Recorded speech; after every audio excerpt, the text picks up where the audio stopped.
When the East India Company comes to India, and you're right, it was a private corporation, as you lay out in Anarchy very, very clearly. There was massive loot that took place at that time. That is what the East India Company did. Vast flow of gold objects, crowns, books, treasures, cups of the King of Awadh, whatever it is that ends up on a mantelpiece back in England somewhere. Anyone that argues that either that Britain did this out of motives of philanthropy or that India was enriched by it doesn't know their history. There is absolutely no mystery at all about who built the Taj Mahal. India was extremely rich. That wealth was not at all equitably distributed. Buddhism spreads all over Asia and Hinduism spreads all over Southeast Asia, not by the sword, not by the spear, not by the jackboot, but by the sheer sophistication of its ideas. You guys are now growing very fast, and there's no question that the big three economies by the end of this century are going to be India, China, and the United States.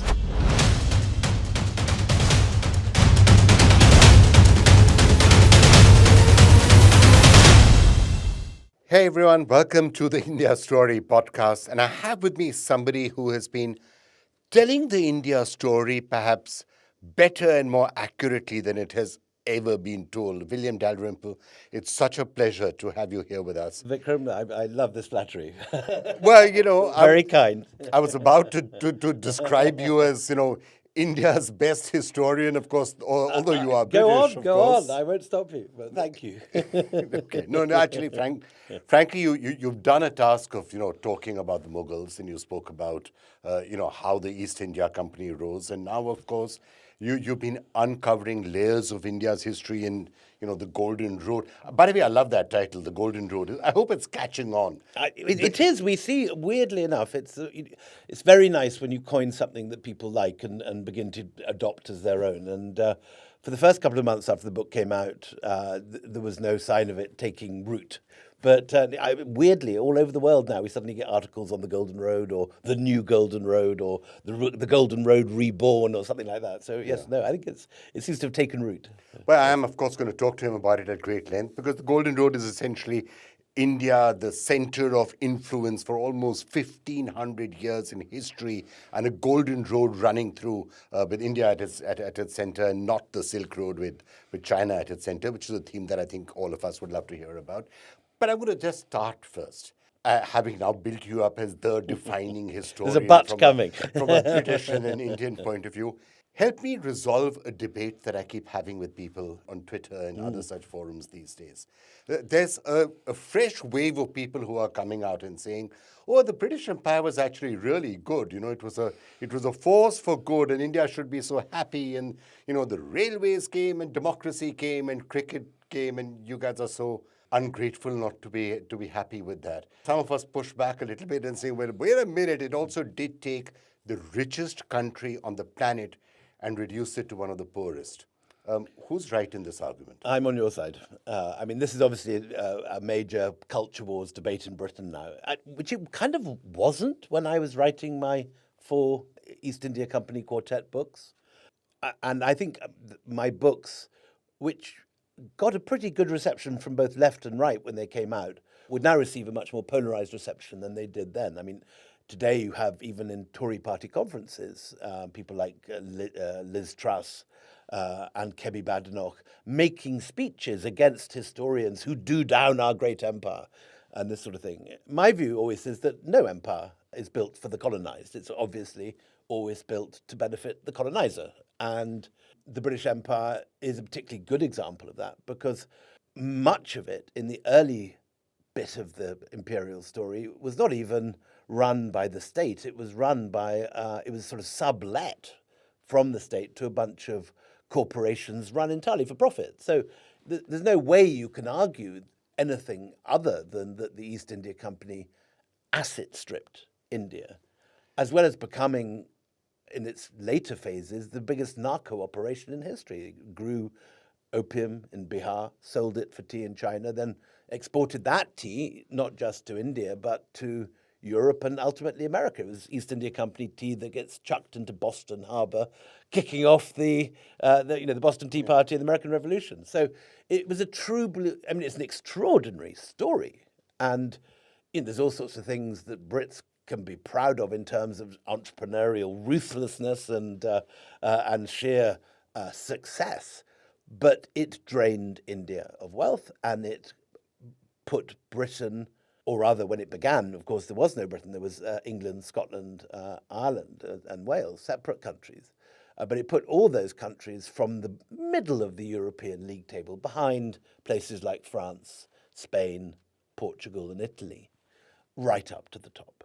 And by the 18th century, my own country, Scotland, which had been very poor in the Middle Ages, was one of the very richest countries in the world. Yeah, I mean, one of the things that emerges when you read those accounts is a surprisingly large number of people in the East India Company and the people who came here were actually from Scotland as much as from England. In Scotland, we love to imagine ourselves as sort of William Wallace's successors and to be with Mel Gibson on the scaffold shouting freedom. But the squalid reality is that once the English did effectively absorb us at the Act of Union, the Scots were overrepresented in the empire. They more than anyone benefited from the British Empire, and certainly in, for example, 19th century Delhi, you find huge numbers of Scotsmen and far fewer English. So just to finish getting that particular part of the debate settled, and then we're going to come back to the rest of it. When the East India Company comes to India, and you're right, it was a private corporation, as you lay out in Anarchy very, very clearly, it was a private corporation, a private for-profit corporation, which then came and took over India. Extraordinary story. And looted, and there was loot. There was massive loot that took place at that time. So the word loot, obviously, is an Urdu verb, lutna, to plunder, and it enters the English language in the mid-18th century to describe this vast flow of gold objects, crowns, books, treasures, cups of the King of Awadh, whatever, a crown of Bahadur Shah Zafar, whatever it is that ends up on a mantelpiece back in England somewhere. That is what the East India Company did. There are things you can argue that India benefited from this period, and you can look to institutions such as the Indian Army, which have their roots at this time and still survive. You can argue that parliamentary democracy was not an idea that was likely to have percolated in this direction without the British coming. But they were not, this was never a charitable enterprise. The idea was never to benefit Indians. The idea was to enrich Britain, of course. And anyone that argues either that Britain did this out of motives of philanthropy or that India was enriched by it doesn't know their history. The reality is that India was producing about 40% of the world's GDP when the East India Company was founded, as it had done for much of history, and about another 40% was produced by China. These were the two great economies of the ancient world, compared to which the Roman economy was a paltry thing. And you have this then brief period between, I suppose, Vasco da Gama and 1947, when the world's riches are flowing against gravity, against the natural flow of gold from west to east.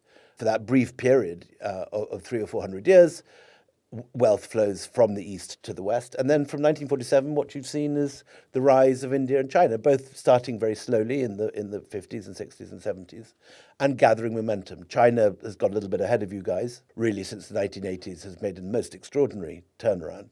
I first went to China in 1986, and it was still bicycles in Beijing. There was no cars at all at a time when there were thousands of cars in Delhi.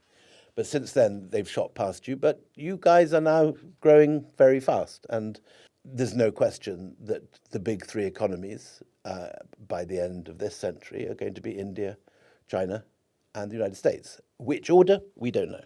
That's still something which is up for discussion, up for debate. But there's sometimes a debate, and I'm going to come back to the glorious past right at the beginning. But in that period, as you rightly said, just before the East India Company establishes itself, Battle of Plassey and the Battle of Buxar, in the period before that, Aurangzeb, and then as the Mughal Empire starts to fall apart, you've studied that period very closely. That's the period I'm fascinated by, yeah. Was it a really rich country that the British came to? A rich country, 20 to 30% of global GDP, maybe 20 to 30%, maybe more of global manufacturing. It was a wealthy country. So I suppose there's two slightly different answers here. On one hand, yes, if you were to say, I suppose the peak would be. I mean, there are many very rich periods of Indian history. We're going to talk, I think, at length today about the ancient period, which is a period when India's influence was at its greatest, though its wealth was probably as great in the 18th century as at any other period. But that wealth, which peaks, I suppose, during the period of Shah Jahan, goes through a very rough period at the beginning of the 18th century, and much of the interior of India is racked by conflict, whether it's the Marathas coming up and burning Mughal towns, whether it's the Afghans coming down and burning the Nadir Punjab. Shah taking a lot of the gold away with him, And this, including the Kohinoor. Which this you've is what written is about. always forgotten, that the biggest act of loot was, much like, though the Brits would have liked to have performed it, they were too late, because Nadir Shah came in 1739. And he leaves after only 6 months with, I think it's 248 wagons filled with jewels and solid gold. He takes the Peacock Throne, but on which is the Kohinoor still. It's still attached when Nadir Shah takes it. But he also takes several other jewels, several other thrones. It's a spectacular loss of everything that the Mughals had gathered over 200 years. He cancels taxes in Persia. I can't remember whether it's for 10 years or for 6 years, whatever it is. And he has so much that he's just taken from Nadir Shah. He has so much that he's just taken from Muhammad Shah Rangila that he sends enormous quantities of wealth to his two enemies, the Ottomans and the Russians, just to show how much he's got. And those today are some of the greatest treasures in the Topkapi Palace in Istanbul and in the Hermitage in St. Petersburg. You go to Topkapi and the greatest treasures are not the treasures built by the Ottomans. They're this one cartload of loot that got sent to Istanbul just to show how much Nadir collected. So there were two parts of it. One was how rich and wealthy India was and all the gold that there was, which was then taken away by various people, Clive and Nadir Shah and others. Correct.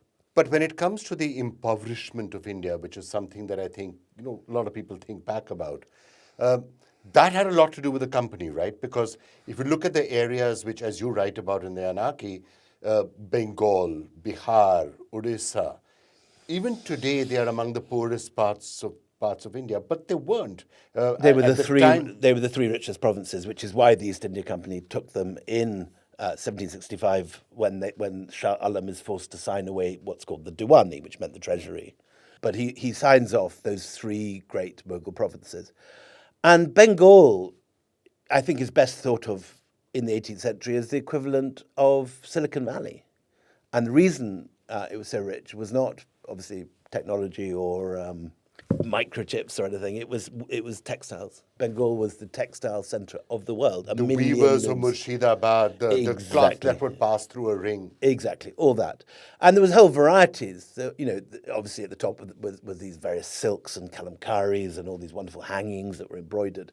But India also made what the world needed most, which was simple, perfect, what they called piece cotton, which meant cotton in just bolts after bolts of perfect cotton of varying qualities.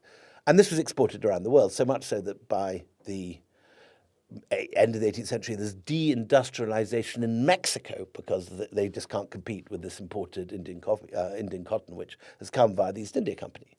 The East India Company buys it in Bengal and ships it all around the rest of the world. The great thing that the company made its first fortune from was just simply exporting Indian textiles. Because the Mughals didn't have a navy, nor did the Marathas, it's the company that basically gets the prize share of Indian cotton exports. Was enough of that money also going back to the local people? So it was, yes, obviously the Mughal empire and the Mughals themselves were the richest and the most powerful empire on the planet at that time. But the people also weren't impoverished to that same extent as you would. I mean, look at the number of people who died just a few years after the Battle of Plassey and the Battle of Buxar in Bengal in the 1770 famine. Well, actually, I'd love to say that it was everyone was sharing equally in this wealth, but that is Probably not. It's not the case. No, we know very precisely that it's definitely not the case. India had spectacularly high tax under the high Mughals, And British tax rates were actually slightly lower. India was extremely rich, but that wealth was not at all equitably distributed. And it was probably more unequally distributed during the Mughal period than in many other periods of history. So that, I think, is a very just criticism to be levelled at the door of the Mughals, is that their tax system was extremely predatory. Well, okay, I'm marking up all the things that we have to talk about. Mughal history is something else that we need to talk about. But seeing as we're talking about loot, one of the things that people often say when they're comparing what happened during the Mughals or other people who came, and certainly what happened with the British, is that whether it was Aurangzeb or Shah Jahan or Akbar, all the money that was taken from taxes was staying on here in India. Whereas That is true. with Clive and with the East India Company, the money was taken, extracted, and shipped off to England. That's not only true, it was realised at the time that that was the case. And there's this extraordinary writer who's not at all famous really in India called Ghulam Hussain Khan, who I think is one of the great writers of Indian history. He's a cousin, bizarrely, a distant cousin of Siraj-ud-Dowlah and the Nawabs of Murshidabad. He's a genius, and he writes two books called the Sayar-Mutakarreen, two enormous volumes, which were translated even in the 18th century. They were recognised in their own time as this extraordinary work.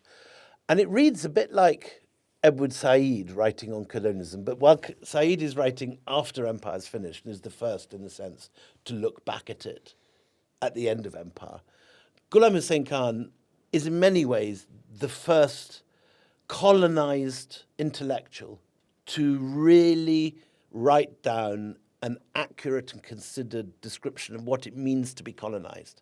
And he is aware in the 1740s, in the 1750s, he was aware in the 1770s and the 1780s of the degree to which already the wealth that he had seen accumulated in his youth was being dispersed by the British to Europe.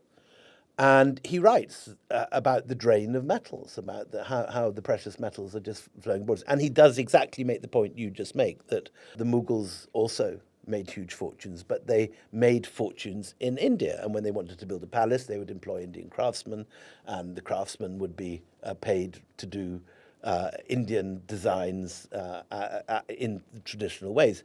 He said that what's different about the Brits is that they import a lot of their luxury goods, so that if they want a fancy bed, they will quite often import it from London, and they won't employ local carpenters. But that at the end of their career, having made a fortune and tucked it away safely, they'll just take it and build a house not in Bihar or in Delhi, but they'll build it in Oxfordshire or in Powys. And when you go around Britain and you see those gorgeous National Trust country houses that have these lakes in front of them that Colin Firth might be wading through, or one of those masterpiece theatre where handsome Brits in breeches delight ladies in bonnets, all that sort of thing. The chances are, if the house is built in the 18th century and it's on the east coast of India, it's almost certainly East India Company money.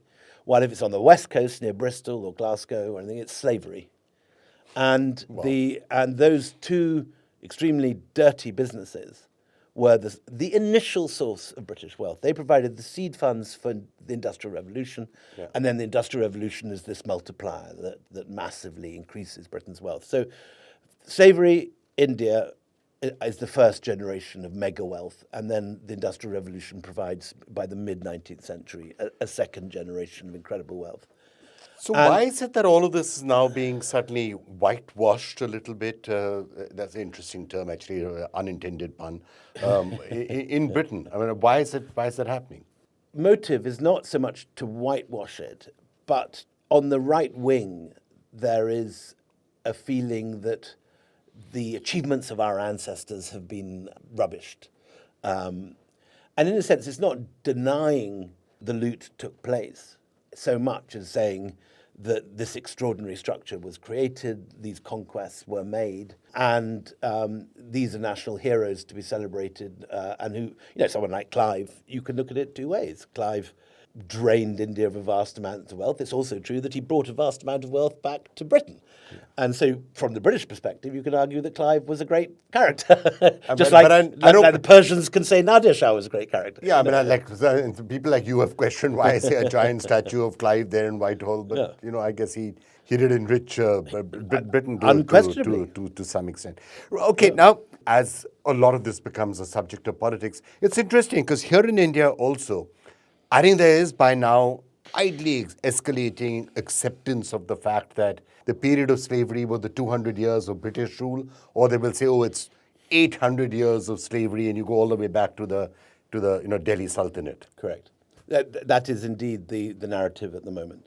As I said, it is true that the Mughals had extremely predatory tax systems, but it's also true that both the British and the company achieved the conquest they did, not just by force of arms, but by the assistance of Indian capitalists, in other words, Indian bankers, specifically usually the Marwaris and the Jains, who provided the funds not just for the British, but for the Mughals. If Aurangzeb wants to fight a battle against Golconda, he doesn't just need to get troops there, he needs to get the cash to fight a war. Wars are always very expensive.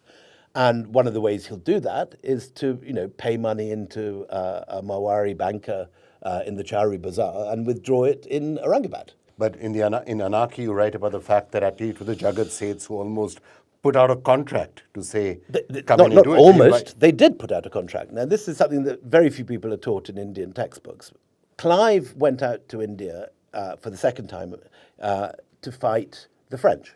This was the period of what is known in European history as the 7-Year War, which breaks out in 1756.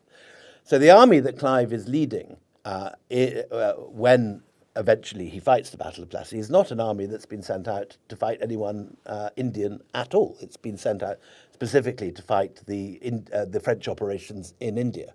Now, in 1756, he does this, and he captures Chandra, which is the French base downstream from Calcutta. And it's at this point that he receives a note from the Jagat Seths, and he's offered £1 million personally in order to depose Suraj-ud-Dowlah, and he's offered another £1 million for the company. He just goes ahead and does it and accepts this money. And at the end of capturing Murshidabad after the Battle of Plassey, it's a simple matter of literally transferring the gold out of the treasury in Murshidabad into punts, which is then punted down the Hooghly into Fort William. And it's as simple as that. It's literally a transfer of wealth from an Indian bank vault to one owned by the company. And the company gets the money thereafter to fight further battles because it offers a kind of tax-free status to the Marwari bankers who had been based in Nagore and Oswald Jain's outside Jodhpur and so on. But they transfer to Calcutta, where they were until about the 1960s when the Marxists drive them out. They offer them the same terms that people are offered now to move to the UAE, to Dubai or to Singapore, which is basically no taxes. And these guys do very well out of the British. The British may loot, they may asset strip, but they repay their bankers with interest on time. And this is the difference because, as we see, for example, in the history of 1857, when the rebels take over Delhi, they tend to hang up moneylenders by their ankles and beat them until they make a loan. Now, if you're a banker, you much prefer to get your interest back on time without having to make a fuss. And so for this reason, not just the Marwaris and the Jains, but there is a whole world of Indian bankers who offer their services to the British, who follow them around. They have like sort of mobile cash tills that, when they're fighting Tipu Sultan and so on. And this is one of the key strategic assets which allows the British to take over India.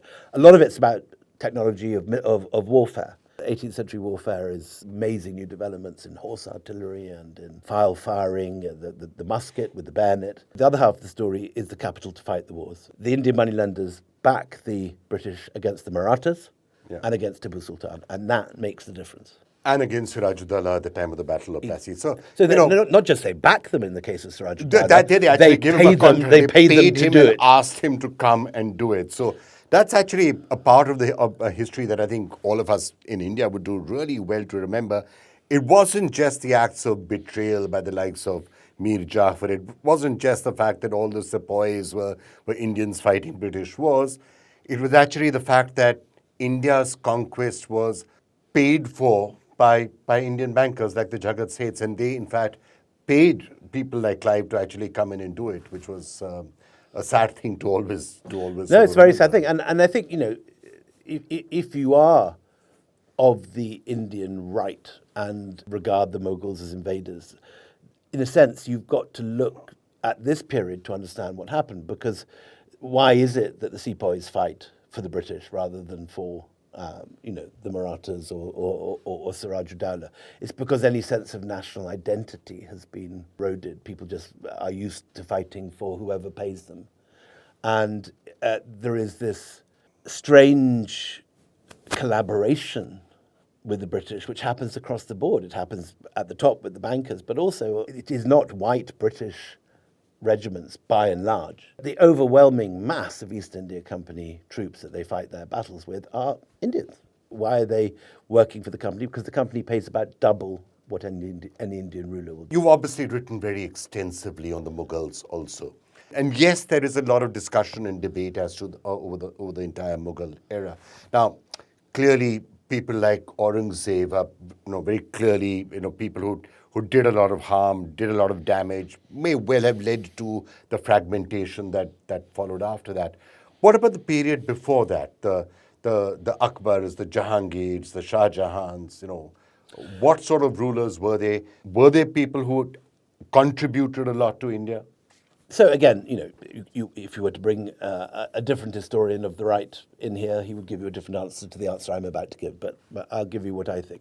It is true that Akbar fought bloody battles at places like Chittorgarh. It's also true, and this is the thing about history, it's often two opposite things can be true. It's also true that it was Akbar who had the genius to realize that the Rajputs could be the great allies of the Mughals. And he recruits the great rulers of Amer, and Rajaman Singh leads his army, having originally been his enemy.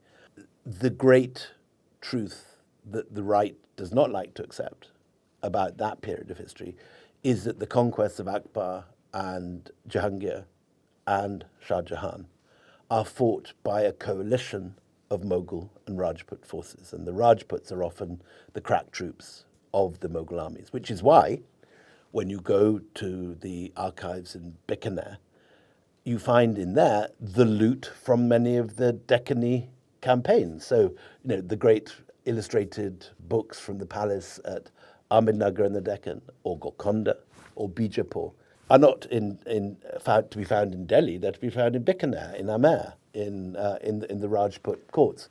And the early Mughals made the world is pragmatic. The Marwaris at the time of Clive joined Clive not because they liked this beef-eating, psychotic Englishman, but because he made their life extremely comfortable by sharing the victories. In this period, the Rajputs are the collaborators with the Mughals, and you see that if you go to Amer, the tiny palace they lived in before the Mughals recruit them as their main generals, and then in Amer Fort at the top of the hill, the massive palace, 100 times the size of the small Haveli they lived in before, which they're able to build after they take the winnings of the campaigns of the Mughals. So whether we like it or not, it's simply a fact that the early Mughal expansion is a collaborative effort between the Rajputs and the Mughals, and they share And not the as loot together.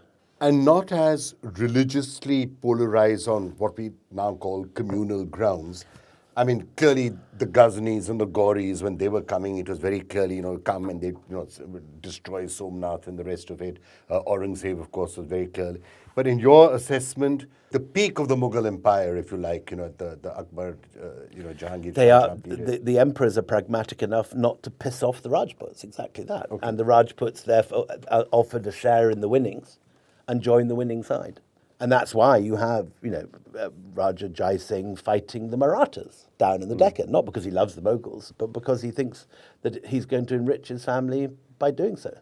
Would you consider them great Indian rulers? You see, we're looking from a period when we have clear ideas of nationalism, the nation state, and today most Indians are Hindus. And from that perspective, the past can see confusing, but you've got to look at each period by the standards of the time and with the ethics of the time and with the outlook of the time. And unless you make an imaginative leap to inhabit that period and try and understand it on its own terms, you'll never understand what was going on. So yes, I would say Raja Man Singh was an extraordinary character. I'd certainly say Akbar was an extraordinary character. These were men who created one of the most magnificent empires, whether one likes it or not. Which, whether you regard it as I do, a predatory empire, which enriched the rich and often impoverished the working labourers in the fields, it creates one of the great cultural glory moments of India. And so when a tourist arrives in India today from America, they want to go to the Taj Mahal. Will Smith wants to be photographed in front of the Taj Mahal. And so he doesn't want to go to Somnath. He's never heard of Somnath. So yes, judged by the period of the time, what Shah Jahan creates in alliance with the rulers of Jaipur and Jodhpur is an extraordinary thing. Yeah, but Looked at from the perspective of a nation state, which is majority Hindu today, one might have more mixed feelings. I mean, yes, there is a clip of mine from a show which I did on the Big Fight many, many years ago, I think 2017-18, where I did have somebody who was questioning who actually built the Taj Mahal, and it goes viral every year. Now they're making a movie on it, so you never. It's so just to be very clear here, there is absolutely no mystery at all about who built the Taj Mahal. The Taj Mahal, we have all the documents. We know the name of Ustad Ahmed Lahori, who was the architect. We have descriptions of it being built. We know what was there before he built it, which was a Jaipur Haveli. There are many mysteries in Indian history. The building of the Taj Mahal is not one of them.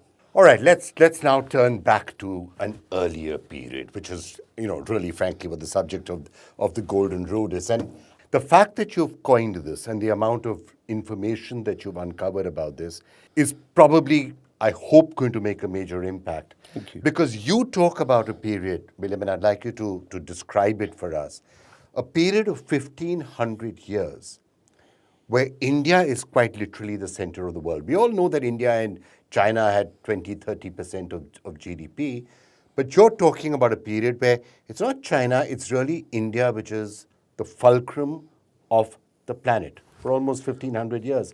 Talk to us about it, and is there enough evidence for that?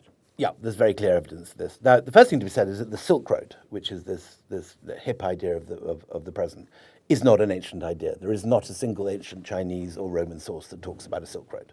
It's the invention of a German geographer in 1877 called Baron von Richthofen when he was designing a colonial railway from Baghdad to Berlin. The idea that there was a motorway running east-west from the Mediterranean to the South China Sea is something that is certainly true and is demonstrably a thing in the Mongol period, after the Mongols in the 13th century have punched a hole through the middle of Asia and destroyed Persia, destroyed Afghanistan, destroyed Baghdad. And they do rule an empire. And in 1271, Marco Polo does indeed travel from the Mediterranean to the South China Sea in a matter of months with a Mongol passport. But in many versions of the telling of the Silk Road, there is this simplistic idea in some versions of the telling of the story that from classical period there was this line which travels from Anatolia through Iran, through Afghanistan, through Central Asia, and reaches China. Now, in the classical period, that simply never existed. There's no evidence, really, that for most of Roman history, that there was any clear idea of the existence of China, and for most of Chinese history, that there was any existence of any idea of the existence of Rome. They were outside each other's ken. There is, by the time of the Periplus, there is, which is the 1st century AD, there is stories or legends of a city called Thys in Ceres, where silk comes from, a distant land that's far away and difficult to get to, where this stuff comes from. Equally, in late Han sources, they talk about Da Quin, which may or may not be Rome. But while there may or may not have been any direct contact at all between Rome and China, it's quite possible that there was absolutely none, India and Rome were each other's number one trading partner. Huge fleets of 250 vessels leave the Red Sea coast of Egypt and travel with the monsoon winds in a matter of 6 weeks to Kerala or to Gujarat or to Sindh. And then when the winds change, they come back again in a single year. Pliny talks about India being the drain of all the precious metals in the world. Strabo talks about these vast fleets which left every year. And the classical sources are full of references to what they regard as a big problem in a rather sort of Trumpian way, that their wealth of India, a big problem that they talk about in a rather Trumpian way, that the wealth of Rome was guttering into Indian pockets, as a result of which they established just as Trump 30% is- tariffs. Yeah, they were talking about tariffs back They then. had yeah. them at 30% at the Red Sea customs. So let's just dwell on this a little further. You're talking about, and of course, between Greece and India, there was a certain relationship earlier. Alexander came, and there was certain contact, and some family ties continued for a very long period of time. So that we know about. And then when Greece was supplanted by Rome, again, you're saying there's a great amount of evidence for contact, trading, relationships between India and the West. And there's no Massive. evidence at all of any direct ties between them and China. Correct. So we have not a single Roman coin hoard has ever turned up in China, not one, nor actually in Persia. But there are more Roman coins in Indian collections than in any other country outside the Roman Empire. There are hundreds of thousands of gold coins, and that's only the ones that we have today, because we have records of East India Company people melting down Roman coins in the 18th century when they were turning up outside Pondicherry and places in vast quantities. So there is a huge amount of evidence in terms of archaeology, in terms of texts like Pliny and Strabo. India and Rome were each other's number one trading partners. Now, what happens next is that when Rome falls in the 5th century, there's a major economic crisis in India. But by this stage, there are these extraordinary guild brotherhoods, particularly one called the 500, based in Karnataka, out of places like Aiholi and Badami. These sort of places had these very strong trading guilds that were a bit like the East India Company. They protected their trade with military force. They had their own forts, which they set up. They buy land in foreign countries and set up forts. And the 500 and the other guilds effectively make a pivot in the 5th century, while all the early Indian trade, not all, but a great majority of the boats leaving and arriving in Indian ports are leaving on the west coast and going to the Red Sea and going to Rome and Egypt. After the fall of Rome, that falls off massively, falls off a cliff. Instead, what you're getting is the east coast of India is sailing over to Burma, to Vietnam, to the Mekong Delta, down the Malacca Straits, past Malaysia, past Thailand. And the Mekong Delta, by the 6th century, is becoming a major hub of Indian influence. You find, first of all, little statues of Vishnu and small, what are called the Dvaravati wheels of law in Thailand, these early Buddhist symbols. And by the 7th century, you're beginning to get temples looking very like, for example, the Shore Temple at Mahabalipuram. An almost identical temple is built at Gedong Songo in Java. By the time of the 8th century, outside what's now Yogyakarta, you have Prambanan, which are larger than any Hindu temples in India at this time. By the time of Borobudur in the 9th century, and by the time of Angkor Wat in the 12th century, they are building in Southeast Asia Hindu and Buddhist buildings that are multiply times bigger than anything in India. So Southeast Asia becomes very clearly part of the Indosphere at that particular point. Before I dwell on that, just to come back to the Romans just for a second or two, you said that there was a lot of trade happening when it was a trade which was more or less tilted in India's favor. So a lot of gold was coming in here. Which is still in Indian museums. I mean, you can see the gold coins that India It's still traded here, for. or did the British take it all back to... No, quite a lot's been found since. I mean, so for example, Nadir Shah five years ago, something like 10,000 Roman aurii, which are these lovely gold coins of solid gold of the highest purity and quality, were found in a sandbank in Kerala, presumably buried by some Roman crew that thought they were going to come back and pick it up and never did. So this sort of thing, is very clear from the evidence. But Rome fails. India gets into crisis, and there's a pivot to the east. And that's the period when you see these wooden boats setting off in large numbers from Pallava, Tamil Nadu, from Tamrilipti in Bengal, from Orissa, and going out various different spots in Southeast Asia. The interesting thing of everything that you have said about this period is it was all ocean-based. The trade with, whether it was Rome, whether it was Greece, whether it is what's then happening with Southeast Asia, it's ocean-based. Correct. And perhaps that's one of the reasons why India's forgotten about a lot of this, because somehow history has entirely been land-based history, the Khyber Pass and people coming inside there, and almost an obsession with what's happening in Delhi and in the north, not what's been happening in the Indian Ocean. Absolutely right. And to this day, the ASI has only just begun to think about having a marine archaeology unit. So while you can go to Singapore and go to the Museum of Southeast Asia's Civilizations and see all these wonderful shipwrecks sitting in the museums, there is no comparable wrecks in the National Museum in Delhi. We find these boats in the very good archaeology units that operate off the waters of Singapore and off Java and so on. But we don't have them in India because there's just no one doing that sort of archaeology. So yes, the basis of my thesis in the Golden Road is that we've been looking in the wrong place. It's not over land to China, it's over the monsoon winds and the oceans to India. First of all, in the early period, westwards to Rome, then from the 5th century onwards, pivot eastwards, and it's the sails are heading eastwards to Suvarna Bhumi, the lands of gold, by which they mean places like Java, Sumatra, Borneo, where there's a massive gold mines, and where which is Suvarna Dvipa in the Sanskrit epics. When Hanuman talks to Sugriva, he tells him to go to find gold in Suvarna Dvipa, the island of gold. And this is the rich source material out of which comes these great Hindu empires in Southeast Asia that Indians often forget about. And there's a division. Buddhism and Hinduism both flourish there. It's mainly the merchants and the mercantile urban classes who embrace Buddhism.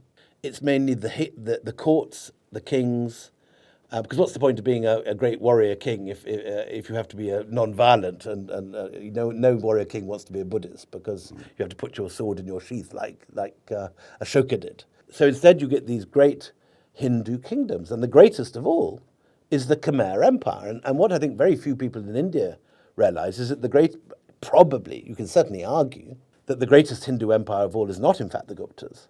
It is the Khmers. And that the greatest capital of Hinduism is not Somnathpur or Kanchipuram or Varanasi. You could make a very good case, certainly in terms of numbers and the scale, for saying it's Angkor Wat, built in the 12th century, 1.2 million people when London's about 20,000. And these extraordinary Hindu kingdoms flourish on an epic scale. And at one point you have this massive Khmer kingdom embracing not only modern Cambodia, which is obviously its center, but it spills out into Vietnam, Thailand, and it occupies the landmass of Southeast Asia, while in the sea you get this Thassalocracy, as they say, the sea ocean of Srivijaya, which is both Hindu and Buddhist, but largely Buddhist. And that's where Borobudur in Java. I don't think very many Indians go to Borobudur, but it's the greatest Buddhist monument in the world. It's this enormous mandala-shaped step pyramid with a stupa on top.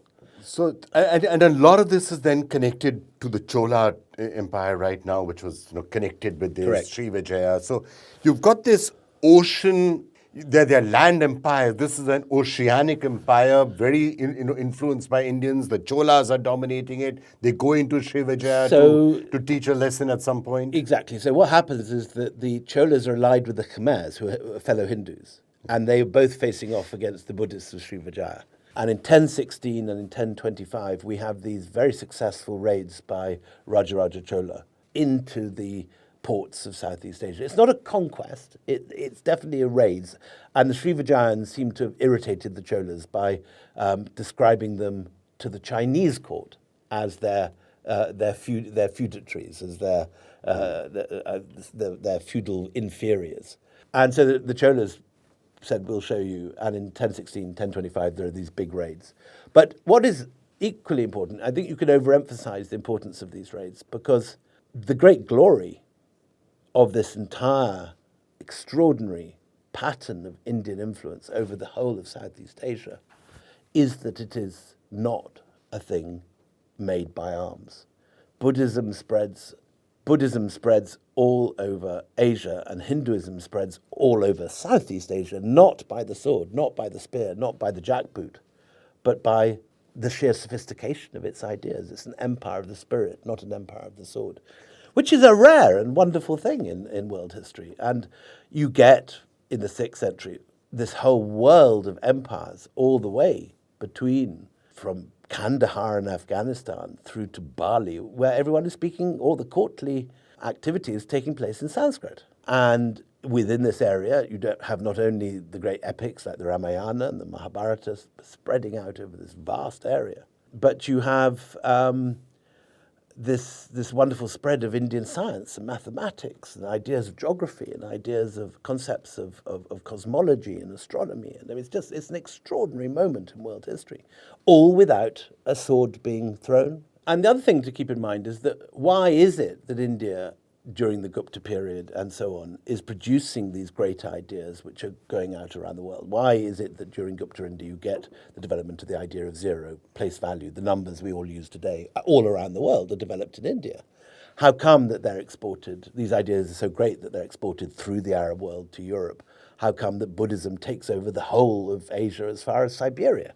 The answer is that India in its early centuries has great freedom of thought and is very cosmopolitan. If you look at the frescoes of Ajanta, they're not all Indian. There's Scythians, Phrygians, Ethiopians, Greeks, Latins, Romans. They're all crowding around in these pictures.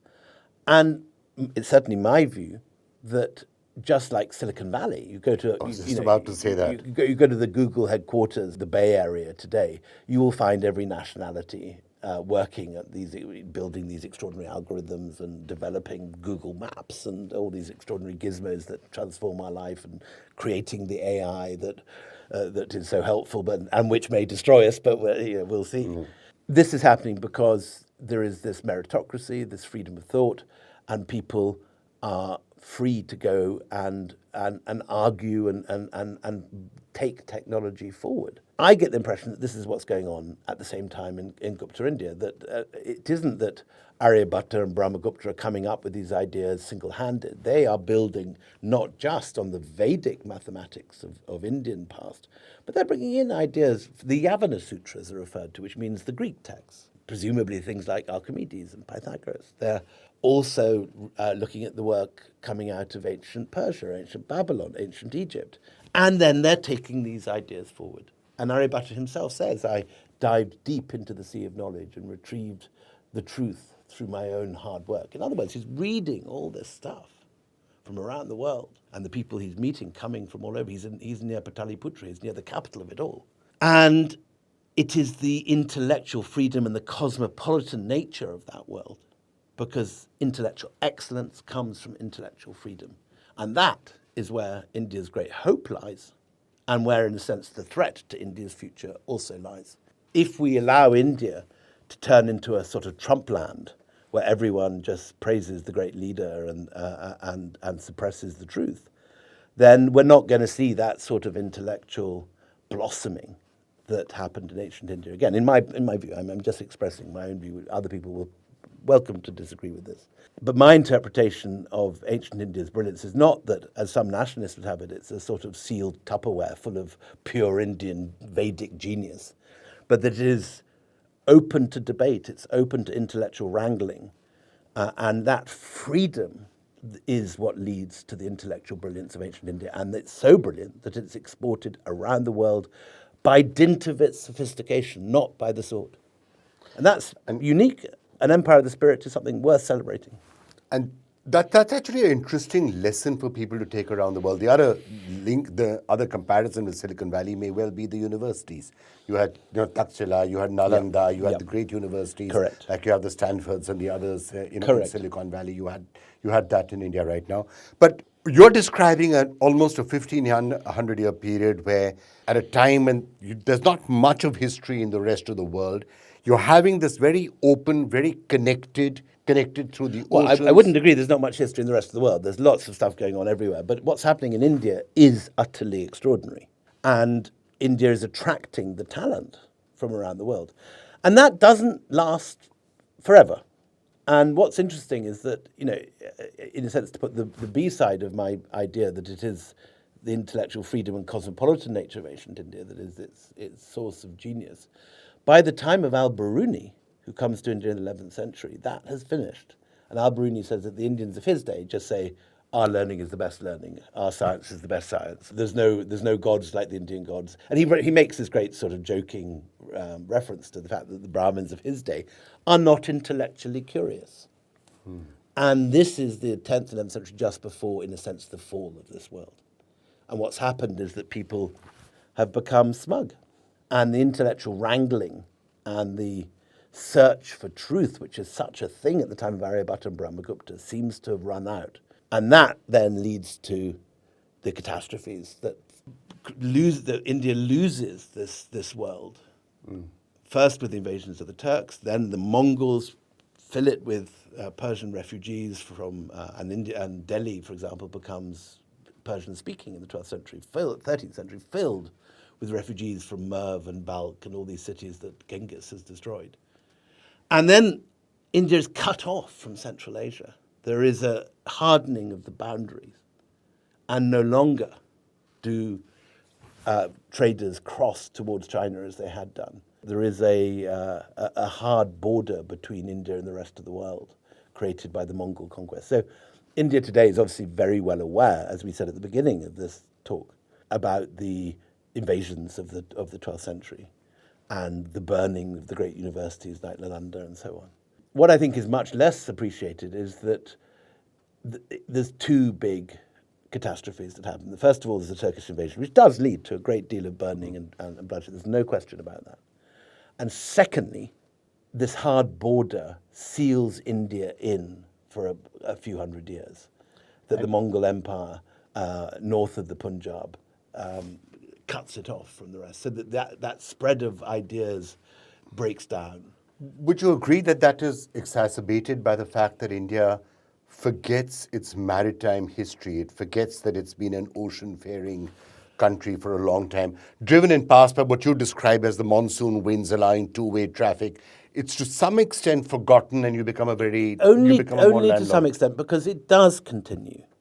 Not in the same scale, but it does continue. So you do get these extraordinary traders from Egypt passing down the Indian Ocean by the 14th century. The Cairo Geniza papers are full of all these accounts of Jewish merchants making the journey from the Middle East to Kerala and Gujarat. And then, of course, the last great export of the Indosphere is Islam itself, because it's Gujarati Muslims and Gujarati Sufis who convert Southeast Asia to Islam. So when you go to Java, you find these Sufi shrines which are connected with those of Gujarat. In the same way that ideas about Indian dance, Indian aesthetics, Sanskrit, Hindu temple design, Hindu sculpture, the Mahabharata, Ramayana, all these ideas are passing over the oceans towards the Khmer Empire and towards Southeast Asia. The last, in the sense of these, is the idea of Islam itself, and that whole area converts to Islam, and there's some statistic like there's more Muslims now to the east of Calcutta than there are in the whole of Arabia or something. Yeah. Right, William, let's look a little bit to the future now. We've discussed the history. Well, I'm not a futurist, I should say. I'm a historian. I look back and I frustrate people by not being able to be Mystic Meg looking into her kind of silver ball or whatever it is. But you did have a question at the end of the Golden Road, which got me thinking. I'm sure it got a lot of people thinking. You did say that, look, India is going to be the third largest economy in the world. Within 10 years, actually. Within probably 4 or 5 years. Yeah. I would be quite willing to stick my neck out and say 4 or 5 years, India will be the third largest economy in the world. I would end with a quick rapid fire round, which I'm in my podcast. I should say. I'm always can never think of any answers immediately to anything, but shoot. Well, let me try. If you could have dinner with any historical figure from Mughal India, who would it be? Akbar. Okay, figures. I would. If you want an obscure one, Ghulam Hussain Khan, the historian, who I talked about earlier, who's this wonderful chronicler of late Mughal India. But Akbar would have been fascinating. Darshuka I wouldn't choose because he's quite a kind of spoiled brat at times. And was he? I'd be irritated by Darshuka, I think. Okay, most controversial Mughal figure who's misunderstood and deserves a fresh look. Shah Alam. Shah Alam is regarded as, or Bahadur Shah Zafar, both regarded as losers who lost, but both extraordinary princes and fascinating men. Favorite city in India for history hunting? I change my mind about that very regularly. I'd probably say Tanjavur. I'm really getting into my that Tamil same history. ocean link and the Chola Empire. I think there's a lot of interest suddenly coming to the Cholas. Amish has just written a book on the Cholas, and so I think a lot of focus is coming back there. But I would tend to agree with you. Your most memorable discovery while researching for a book? Oh, definitely the Mutiny Papers. For centuries, people have been saying, definitely the Mutiny Papers in the National Archives. For decades, historians have been writing there's no sources from the mutineers, but they've been sitting in the National Archives all along, except they're in scribal Urdu. And I worked with a wonderful team of historians translating this, and it's spectacular stuff. Right, fantastic. Best Indian historical film or TV series, what would be your pick? I go for Marjan. Rajan, okay. Last question. Favorite maybe second. No, Jan and Mughal-e-Azam. I do love Madhubala. Okay. There you go. Mughal-e-Azam. Yeah, you can't go wrong with that. Favorite lesser-known story or legend from Indian history? So my favourite lesser-known figure from Indian history, for whom a whole range of stories emanate, is Mahendravarman Pallava, the king of Kanchipuram, who built the first rock-cut temples in Tamil Nadu, who was a poet, a playwright, wrote 2 farces, one about a monk and a courtesan in a bar, another about how the god, again, a god of death, Yama, swaps the souls of a monk and a courtesan, and how they they're wonderful little comedies. And he wrote a book on Carnatic music, and he sounds like the kind of guy you'd like to have dinner with. All right, that's I think a lot more needs to be written on some of those figures. William Dalrymple, thank you so much for joining us. Thanks so much.